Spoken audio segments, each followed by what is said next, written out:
My son and I were walking through town when we noticed a new shop that had opened. It looked strange. The sign was old, as if it hadn't been cleaned in decades, and inside the window stood odd trinkets covered in a thin layer of dust.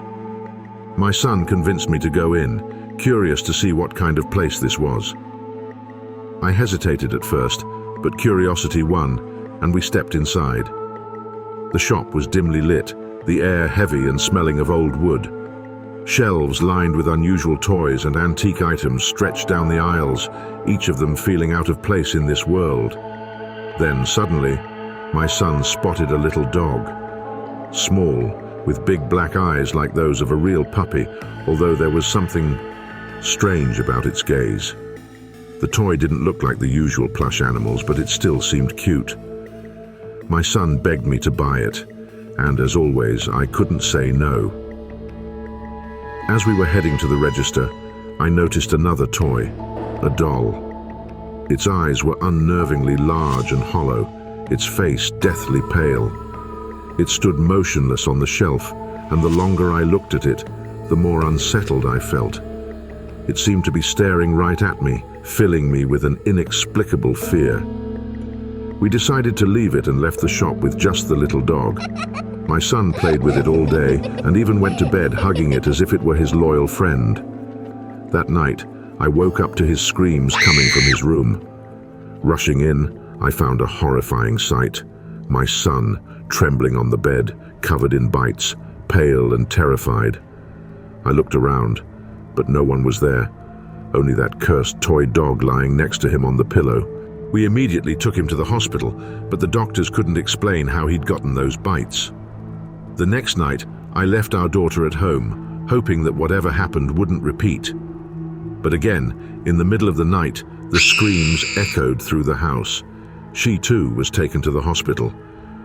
When I asked her what had happened, she whispered, "It was a huge dog." But we had no dog, and everything in the house was locked up tight. No dog could have entered. Realizing that something terrifying was happening, I decided that I would stay up and keep watch the next night. I hid in the closet with a heavy stick and held my breath, waiting for whatever would come. Soon, the door creaked open. I dared to peek through the crack, and there it was, a huge black dog. It looked exactly like that little toy dog, but now it was enormous, many times larger. It crept toward the bed, but suddenly it sensed me. Its eyes gleamed in the dark, and it lunged in my direction, baring its teeth. I held the closet door shut, and finally managed to strike it with the stick, forcing it to flee into the darkness. The next morning, I found the toy dog once again lying on my son's pillow. It looked innocent again, but I knew this was evil, and it had to be destroyed. I took it outside and set it on fire. It ignited like dry straw, leaving only grey ashes. That very day, my son and daughter returned from the hospital. The bites vanished, as if they'd never been there.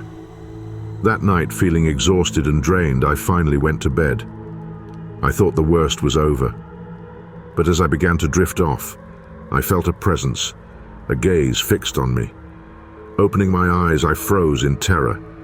Sitting before me on the chair by the bed was that very same doll from the shop, with a pale face and hollow eyes, staring directly at me. This Halloween, my son and I decided to go trick-or-treating around the neighborhood. I was dressed as a ghost, and Daniel, my little rascal, had chosen a vampire costume. House by house, candy by candy, the night was going great. It seemed like it was about time to head home, but then we came across an old house I hadn't seen in years. The lights were on, and on the porch stood the Johnsons, old acquaintances from work. They looked cheerful and friendly, waved us over, and invited us in. They said they'd prepared a feast for guests, real treats to celebrate Halloween in style. Feeling a bit awkward, I looked down at Daniel, who, like most kids, was thrilled at the idea of visiting a haunted house and scoring some extra candy. We walked in, and right away I noticed a strange smell in the house. The Johnsons noticed my confusion and explained that they were cooking something special, a traditional dish from their distant relatives. I chuckled politely, but a strange unease began to creep over me.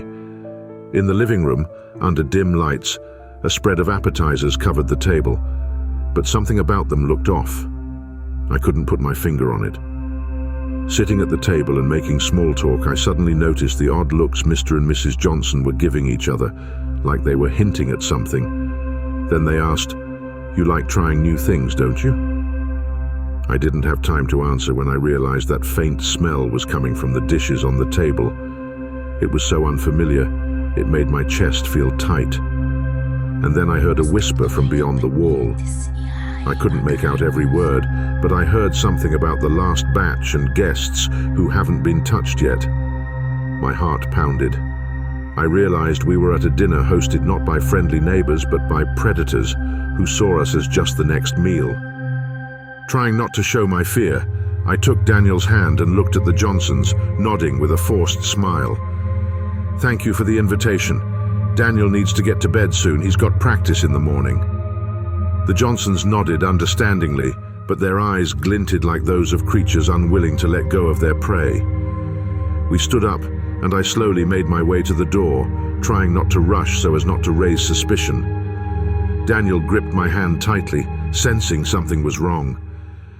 As we reached the door, I looked back and saw the Johnsons frozen, watching us with that same eerie anticipation, like they were waiting for us to change our minds and stay for dinner. But we didn't look back. Step by step, we made it down the porch, and as soon as we turned the corner, we ran as fast as we could. My pulse thudded in my ears, cold sweat down my back, but all that mattered was getting away without alerting them. We melted into the crowd of trick-or-treaters in the night, just more costumed kids grabbing candy at neighbors' doors.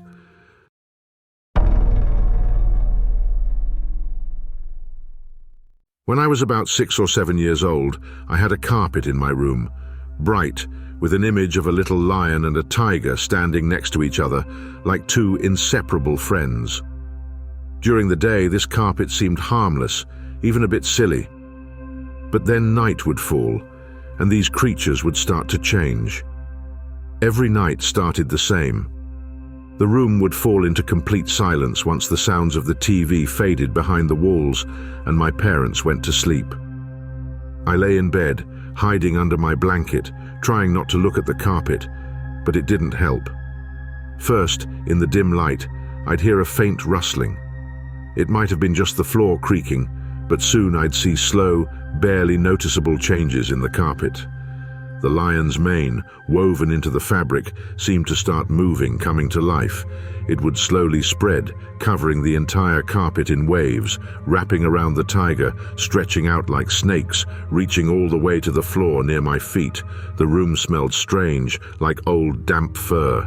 The air grew heavy and thick, like before a storm.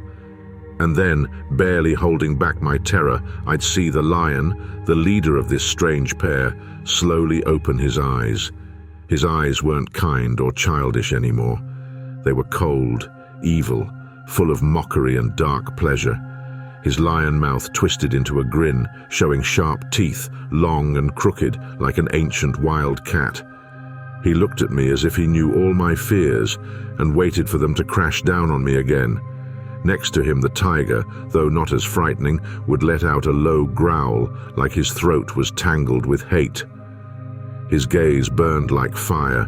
They weren't just a picture on the carpet anymore, but something hungry. These dreams haunted me for years. Sometimes I'd wake up feeling that I grew older just by surviving until morning, conquering my fears. But the lion and tiger returned night after night like shadows, more terrifying, more persistent. Then one night, when I was a bit older, when the fear had almost become familiar, I realized it might never end unless I stopped it myself. That time I was lying under the blanket again, but suddenly I felt the room grow even darker. Behind the lion there was someone else, a dark, almost featureless figure, a poltergeist who made the lion and tiger torment me every night. It seemed to savor every one of my fears, every breath, every beat of my heart. But I got up. Clenching my teeth, I stepped forward and, looking the lion straight in the eyes, shouted, "I'm not afraid of you anymore." The room shuddered as if the poltergeist had been waiting for those words. The lion's mane began to fade. The shadows around me grew thicker, but I grabbed the lion by his long, terrifying mane and fought back. We wrestled on the floor, his claws swiping at the air, but I didn't let go, didn't give up, until I felt his strength weaken. The shadows dissolved, his eyes dimmed, and the lion, looking at me one last time, slowly vanished into the darkness along with the poltergeist. When I woke up, I lay there, staring at the carpet, where the lion and tiger were once again just a harmless, simple picture. The mane no longer moved, and their gazes were calm. From that day on, they never appeared in my dreams again. The poltergeist had left, and I knew it had nothing left to feed on. My fear was gone, and with it, the nightmares had disappeared. If you enjoyed this story, don't forget to give it a thumbs up. And if you want more spine-chilling tales, make sure to hit subscribe and ring the notification bell so you don't miss any updates. Thanks for watching, and remember, some mysteries are better left unsolved.